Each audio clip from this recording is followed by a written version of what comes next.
Hello भाइ बहिनीहरू, जाँच आउन अब 2 महिना मात्रै बाँकी छन्, सबैलाई थाहा छ। भनेपछि अब त एकदम स्मार्ट भएर पढ्नु पर्यो, जे इम्पोर्टेन्ट छ त्यो पढ्नु पर्यो। तर पनि भाइ बहिनीहरूलाई अझै के छ भन्दाखेरि कसरी पढ्ने, के पढ्ने हैन, र सिलेबस के छ, इम्पोर्टेन्ट टपिक्स के हो। अब इम्पोर्टेन्ट टपिक्स थाहा पाउनलाई, इम्पोर्टेन्ट च्याप्टर्स थाहा पाउनलाई पहिले सुरुमा त सिलेबस हेर्नु पर्यो र पास्ट इयर क्वेसन्सहरूलाई एनालाइज गर्नु पर्यो। तिम्रो मोडल एक्जामबाट पनि दिँदा बिस्तारै यो चाहिँ इम्पोर्टेन्ट रहेछ है भन्ने कुरा थाहा हुन्छ। भनेपछि त्यसै विषयमा आज कुरा गरौँ न त, ठिक छ। सुरुमा कुरा गर्छु म रिसोर्सेस के छ र अब तिम्रो डेली सेड्युल, डेली टार्गेट के हुनुपर्छ। त्यसपछि म सिलेबस तर्फ लान्छु र त्यसपछि तिमीलाई फाइनली नेमको मोडलको आधारमा इम्पोर्टेन्ट च्याप्टर्सहरू के छ भन्छ। यो भिडियो 3 पार्टमा हुनेछ। So let's begin. सुरुमा कुरा गरौँ रिसोर्सेस के छ र कसरी पढ्ने बारेमा, ठिक छ। ल हेर, रिसोर्सेस जसले जे भने पनि मेन रिसोर्सेस भनेको तिम्रो पास्ट इयर क्वेसन्स, थ्योरी र एमसीक्यूज हो हैन, एमसीक्यूज वाला बुक। सो सुरुमा पास्ट इयर क्वेसन्सको कुरा गर्ने हो भने चाहिँ पास्ट इयर क्वेसन्सको लागि कुन कुन किताबहरू छ, कम्प्लिट सोल्युसन, समीक्षा क्वेसन ब्याङ्क। तिमीले पास्ट इयर क्वेसन्स चाहिँ मजाले प्र्याक्टिस गर्नुपर्छ। भन्नुको मतलब कि हेर, सुरुमा आइएमको गर, एमओई गर, हुन त सीईको 2021 र 2022 को पनि छ, त्यो पनि पहिला गर्नु है त। अब तिम्रो चाहिँ नि पास्ट इयर क्वेसनमा यति प्र्याक्टिस हुनुपर्छ कि जुन तिम्रो मोडल एक्जाम छ नि, मोडल एक्जाममा कुनै आएको क्वेसन यो चाहिँ पास्ट क्वेसन हो है भनेर भन्न सक्ने हुनुपर्छ तिम्रो। अब तिम्रो हरेक दिन, अब जुन 2 महिना टाइम छ, तिम्रो हरेक दिन तिमीले एटलिस्ट एउटा पास्ट इयर क्वेसन चाहिँ गर्ने पर्छ। यदि तिमीले अगाडिदेखि पास्ट इयर क्वेसनहरू एप्रोच गरेको छैनौ भने, तर यदि तिमीले पहिले गरिसकेको छ र तिमी रिभिजन मोडमा छौ भने चाहिँ तिम्रो एटलिस्ट दिनको 2टा पास्ट इयर क्वेसन चाहिँ तिम्रो गर्ने पर्छ। त्यसपछि कुरा गरौँ थ्योरी सम्बन्धी। थ्योरीको लागि के छ, सिम्पल मोड्युल्स छ। मोड्युलमा तिम्रो नेम अथवा भाइब्रेन्टको मोड्युल पढ र मोड्युलमा थ्योरीमा अर्को इन्कर्पोरेट के गर्ने भन्दाखेरि जुन तिम्रो मोड्युलमा दिन्छ नि पास्ट इयर क्वेसन्स वाला एमसीक्यूज फ्रम मोड्युल, हेर त्यो पनि मैले थ्योरीमा राखेको छु। किन भन्दाखेरि तिम्रो पास्ट इयर क्वेसन्स वाला एमसीक्यूज जति पनि छ त्यो सबै तिमीले प्र्याक्टिस पनि गर्नुपर्छ, तिमीलाई याद पनि हुनुपर्छ, तिमीलाई घोक्नु पनि पर्छ, बुझ्यौ नि। त्यसपछि तिम्रो यदि थ्योरी कमजोर छ भने हैन, तिम्रो कन्सेप्टहरू विक छ भने तिमीले ऱ्यापिड रिभिजन भिडियो हेर। चाहिँ अब तिम्रो युट्युब च्यानलमा नि फ्री पाइरहेको हुन्छ, अथवा तिमीले कति सब्सक्रिप्सनहरू ल्याछौ भने नि अहिले त हुन्छ नि हैन, सब्सक्रिप्सन ल्याछौ भने त्यहाँबाट हेर्दा नि भयो, अथवा इन्डियन च्यानलहरू युट्युबमा जति नि पाइन्छ है त। अब तिमीलाई हेर, पहिलेदेखि नेमको मोडल पढ्नेलाई त सजिलो होला हैन, किनकि अब सुरुमा नेमको मोडल पढ्नेले त अहिले बुकहरू हाइलाइट गरेको होला, अब रिभिजन गर्न सजिलो हुन्छ। तर अब अहिलेसम्म नि मोडल नछोको अथवा धेरै बाँकी भएकोलाई त अब सुरुमा त्यो च्याप्टरभित्र पनि कुन कुन इम्पोर्टेन्ट छ त त्यो छुट्याएर त पढ्न गाह्रो होला। अब मोडल पढ्न नसक्ने स्थिति आयो भने, मोडल पढ्न अप्ठ्यारो लाग्छ भने तिमी क्विक रिभ्यू पिसिबी भन्ने पुन्टे बुक हुन्छ, त्यो हेर। क्विक रिभ्यू पिसिबी भन्ने पुन्टे बुक हुन्छ, अथवा त्यो जस्तो अरू नै कुनै बुक जसले चाहिँ तिम्रो थ्योरीलाई क्विक ओभरभ्यू दिन्छ क्या, त्यो किताबहरू हेर। तिमीले चाहिँ हरेक दिन के गर्नु पर्यो भन्दाखेरि दिनको 2टा च्याप्टर मिनिमम गर्नु पर्यो, 2 देखि 3वटा च्याप्टर मिनिमम गर्नु पर्यो हैन। फिजिक्स, केमिस्ट्री, बायोलोजीमै जुनसुकै गर एज पर यो रिक्वायरमेन्ट। र एउटा म्याथ चाहिँ एप्रोच गर्नु, दिनको 1 देखि 2 घन्टा चाहिँ म्याथको लागि दिनु। भनेपछि तिम्रो हरेक दिन सेड्युल के हुनु भयो भन्दाखेरि एउटादेखि 2टा past year questions based on time कति दिन सक्छौ, कति पढ्न सक्छौ। थ्योरीको लागि तिमीले 2 देखि 3वटा च्याप्टर एप्रोच गर्नु पर्यो, ठिक छ। अब रिसोर्सेसहरू भइहाल्यो। अनि त्यसपछि चाहिँ तिम्रो अब पास्ट इयर क्वेसन गऱ्यौ र थ्योरी पनि पढ्यौ भने, टाइम बच्यो भने, टाइम दिन सक्छौ भने अब चाहिँ तिमीले के गर्ने भन्दाखेरि एमसीक्यूज प्र्याक्टिस गर्ने हो। अब एमसीक्यू प्र्याक्टिसको लागि, एक्स्ट्रा एमसीक्यूज प्र्याक्टिसको लागि बुक्सहरू के छ भन्दाखेरि अब्जेक्टिभ पिसिबी छ र मोडल्सकै एमसीक्यू। अगाडि त हामीले के गरेका थियौँ भन्दाखेरि पास्ट इयर क्वेसनवाला एमसीक्यूज मात्रै एप्रोच गरेका थियौँ, किनकि टाइम लिमिटेड छ, त्यही हिसाबले पढ्ने हो। अब टाइम बच्यो भने मात्रै मोडल्सको बाँकी एमसीक्यूज गर्ने। अझै टाइम छ भने चाहिँ तिमीले एमसीक्यूजवाला भिडियोजहरू हेर्दा नि भयो, युट्युबमा जति पनि पाइन्छ। अथवा तिमी कतै इन्स्टिट्युटमा संलग्न छौ भने तिम्रो क्वाड सिरिज चलिरहेको होला, त्यो भिडियो हेर्दा पनि भयो। अब होइन इन्स्टिट्युट जोइन गरेकै छैनौँ भने पनि नेम भाइब्रेन्टहरूले चाहिँ नि युट्युबमा धमाधम क्वाड सिरिजहरू अपलोड भइरहेको छ। भएको छैन भने पनि पुरानो लाइभ सेक्सनमा जाऊ हैन, च्यानलको लाइभ सेक्सनमा जाउँ, त्यहाँ पुरानो क्वाड सिरिजहरू पनि जति पनि पाइरहेको छ। अब होइन यिनीहरू बुक छैन भने अरू कुनै बुक छ भने त्योबाट एमसीक्यू प्र्याक्टिस गर्दा नि भयो, जस्तै टार्गेट 200 अथवा अरू कुनै बुक छ भने। अब सबभन्दा इम्पोर्टेन्ट कुरा भनेको मक टेस्ट, जुन शनिबार तिम्रो नेम अथवा भाइब्रेन्टमा हुन्छ, त्यो चाहिँ तिमीले जहिले दिनु, बिहान पनि दिनु, दिउँसो पनि दिनु। अब तिमी अझै टाइम दिन सक्छौ भने चाहिँ अब नियममा 2टा हुन्छ, भाइब्रेन्ट 2टा हुन्छ र बाँकी एउटा जुन एक्स्ट्रा हुन्छ दिनको 4वटा भएपछि 2टा बाँकी भयो, त्यो पनि किनेर ल्याएर घरमा प्र्याक्टिस गर्दा भयो। तर यदि टाइम दिन सक्छौ भने मात्रै। अब यो फेरि गएर एक्जाम दिने मात्रै होइन, आएर एनालाइसिस पनि गर्ने, नोट कपी पनि बनाउने। अब तिम्रो भनेको अर्को इम्पोर्टेन्ट कुरा भनेको डेली रिभिजन। तिमी जतिसुकै पढ, रिभिजन गरेनौ भने काम छैन होइन। अहिले पढ, लास्ट अबको 1-2 महिनापछि त फेरि बिर्सिहालिन्छ, ठिक छ।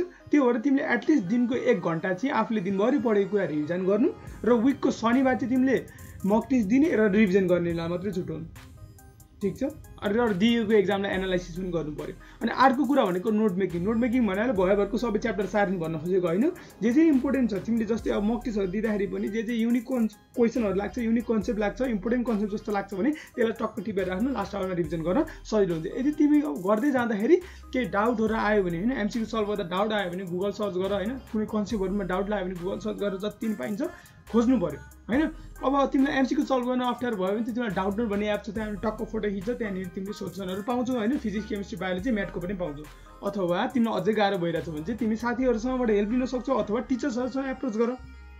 यसरी गर्नु पर्यो भने चाहिँ तिम्रो एटलिस्ट मिनिमममा तिमीले दिनको एउटा पास्ट इयर क्वेसन्स र 2टा च्याप्टर एप्रोच गर्नुपर्छ। यदि तिमीले यति गरेको छैन भने you are out of the race, out of the competition, that's it होइन। अब टाइम दिन सक्छौ भने तिमीले दिनको 2टा एमसिक्यूज प्र्याक्टिस गर। अब थ्योरीमा चाहिँ तिमीले दिनको 3देखि 4वटा पिसिबी गर र एउटा म्याथ गर। र अब अझै टाइम बचाउन सक्छौ भने तिमीले प्र्याक्टिस एमसिक्यूज गर्ने हो। त्यसपछि त अब शनिबार मक टेस्ट दिनै परिहाल्यो, रिभिजन र नोटिफिकेसन गर्नै परिहाल्यो। That's it for the resources. अब कुरा गरौँ चाहिँ नि केलाई बढी इम्फेसिस दिएर पढ्ने भन्नको लागि मैले के भनेको थिएँ, पहिला सुरुमा सिलेबस हेर्नुपर्छ। So let's check out syllabus first. Zoology 40, botany 40, chemistry 50, physics 50 सबैलाई थाहा छ। जुलोजीमा चाहिँ तिम्रो ओरिजिनबाट 4 मार्क्स आउने रहेछ। हुन त यो तिमीहरू आफै पनि चेक गर्न सक्छौ, तर कतिले यो पनि बाल नदिई पढिरहेको हुन्छन्। त्यो त गल्ती भयो नि त होइन। के इम्पोर्टेन्ट दिने, के इम्फेसिस दिने भन्ने कुरा त जान्नु पऱ्यो नि त यार। त्यो भएको कारणले ओरिजिनमा तिम्रो 4 मार्क्स छ, फाइलमबाट तिम्रो 8 मार्क्स छ।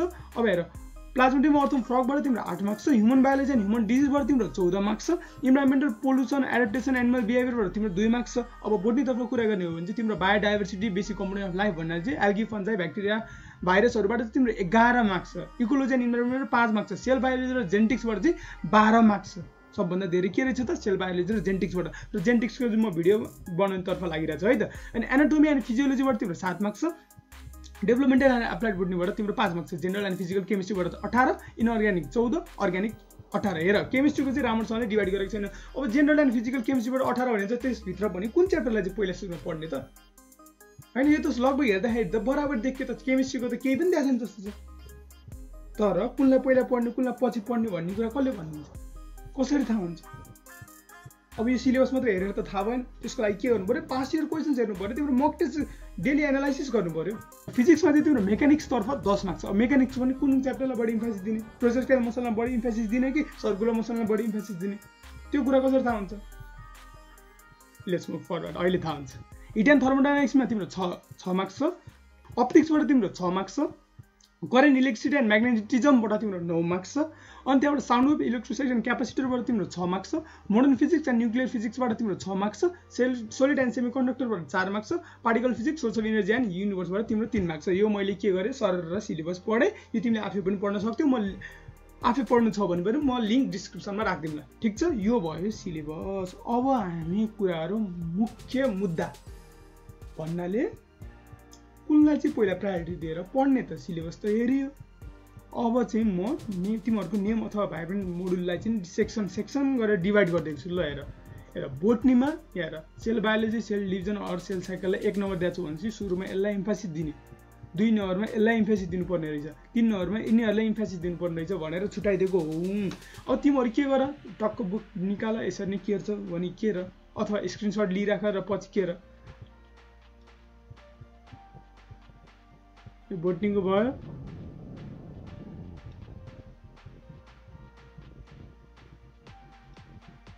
त्यसपछि यो जुलोजीको भयो। ल आफ्नो बुकमा नोट गर अथवा स्क्रिनसट लिएर पछि गर्नलाई। I am scrolling down. यो तिम्रो केमिस्ट्रीको लागि भयो। केमिस्ट्रीमा पनि त्यसरी नै, केमिस्ट्रीमा फिजिकल केमिस्ट्रीमा पहिला कुन कुन पढ्ने। ल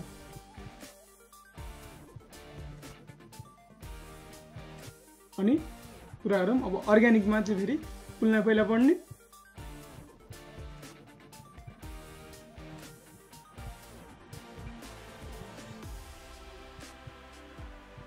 त्यसपछि अब इनअर्ग्यानिकमा कुन चाहिँलाई पहिला पढ्ने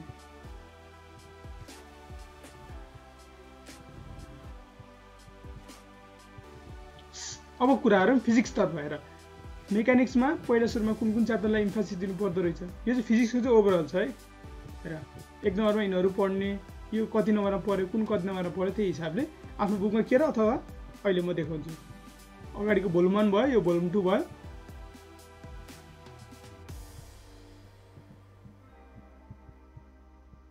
अनि त्यसपछि यो भोल्युम 3 भयो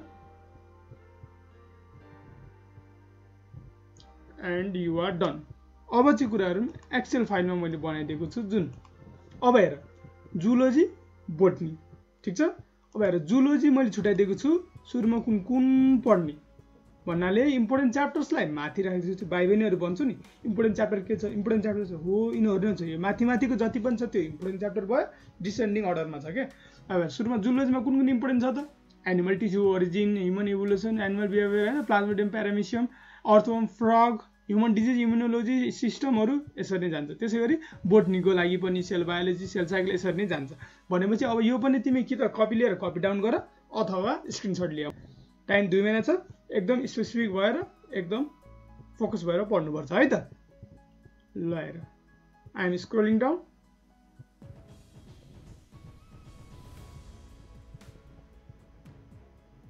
एन्ड द्याट्स इट यो भयो जुलोजी र बोटनी जुन तिम्रो 40 मार्क्स को आउँथ्यो अब कुराहरु केमिस्ट्री तर्फ गएर केमिस्ट्री चाहिँ मैले च्याप्टर वाइज डिभाइड गरिदिएको छु भन्नाले फिजिकल केमिस्ट्रीको छुट्टै अर्ग्यानिकको र इनअर्ग्यानिकको गएर फिजिकलमा पनि पहिला इनहरु पढ्ने अर्ग्यानिकमा माथिको पढ्ने इनअर्ग्यानिकमा पनि पहिला सुरुमा माथिको पढ्दै पढ्दै डिसेन्डिङ अर्डरमा जाने so take a screenshot copy it down I am scrolling down ल म स्क्रोल गरे है त ठीक छ मोटामोटी हेर्यो भने तिम्रो 15 गरेर 45 वटा च्याप्टर रहेछ है त अब फिजिक्सको कुरा गर्ने हो भने चाहिँ फिजिक्स पनि त्यसरी नै 1 देखि तिम्रो जुन कतिवटा च्याप्टर 54 वटा च्याप्टर रहेछ अब हेर सुरुमा यिनीहरु पढ्दै जाने यसरी 1 2 3 4 गर्दै जाने है त I hope it might be helpful to you guys अरु के हेल्प चाहिन्छ भने चाहिँ नि अर्को भन्नुपर्ने कुरा चाहिँ मलाई फ्रेन्ड रिक्वेस्ट चाहिँ पठाएर नबस हैन मलाई फ्रेन्ड धेरै बनाउनु कुनै चासो छैन तिमीहरुको के कन्सर्न छ के समस्या छ सिधै मेसेज रिक्वेस्ट गर्दा हुन्छ मेसेन्जरमा अथवा युट्युबमै कमेन्ट गर until then signing off and best of luck for the exam thank you